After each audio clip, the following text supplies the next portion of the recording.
Let's turn our attention to the south, shall we? Yep, the Gulf states. We're expecting tropical downpours, and that can lead to flooding. Coastal flood advisories are also up because, get this, we have a little bit of an onshore flow for states like Louisiana and Mississippi. So it's not just water falling from the sky, it's water being pushed in from the Gulf.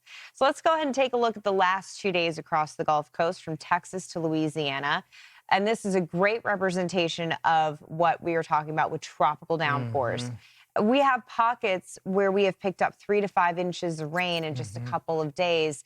Sometimes across the south, you can get 3 to 5 inches of rain in a matter of hours. Yeah. So you have to be very, very cognizant of your conditions around you. Do you have flash flood warnings if you do stay off the roads?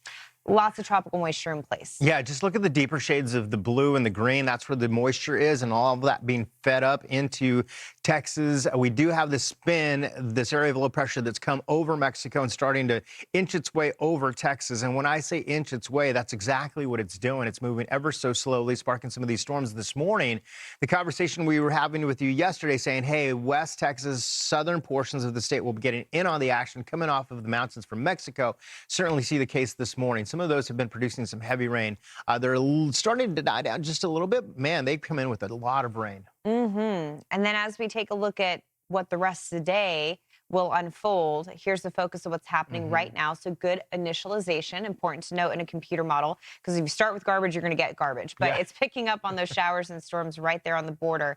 And then as we work our way through about lunchtime, that resolves itself, because again, those are dying thunderstorms, which we can mark on the radar trends. Totally agree with that. And then as we go into the afternoon, there's the heat of the day. We got these thunderstorms that are starting to bubble up, get a taste of that humidity, and that unfortunately leads to another round of thunderstorms that will produce really heavy rain. You can really make out the spin there too. Counterclockwise from that slow moving low. A lot of the heavy rain today and tonight is falling over hill country. It's a weekend. Kids are out of school in Texas. Just be careful with camping. You want to make sure that you are safe. Never camp right next to the river or the creek. Make sure that you have a campsite that's up on a higher, plot of land there. And we're going to continue to see the rain through early Saturday morning. If it looks like we have a general spin, your eyes are not deceiving you. This is an upper level low that's moving across the state of Texas, Louisiana. That crawling feature allowing for that intense moisture to lead to the heavy rain amounts. So, parts of the region could pick up 2 to 3 inches of rain throughout the weekend forecast.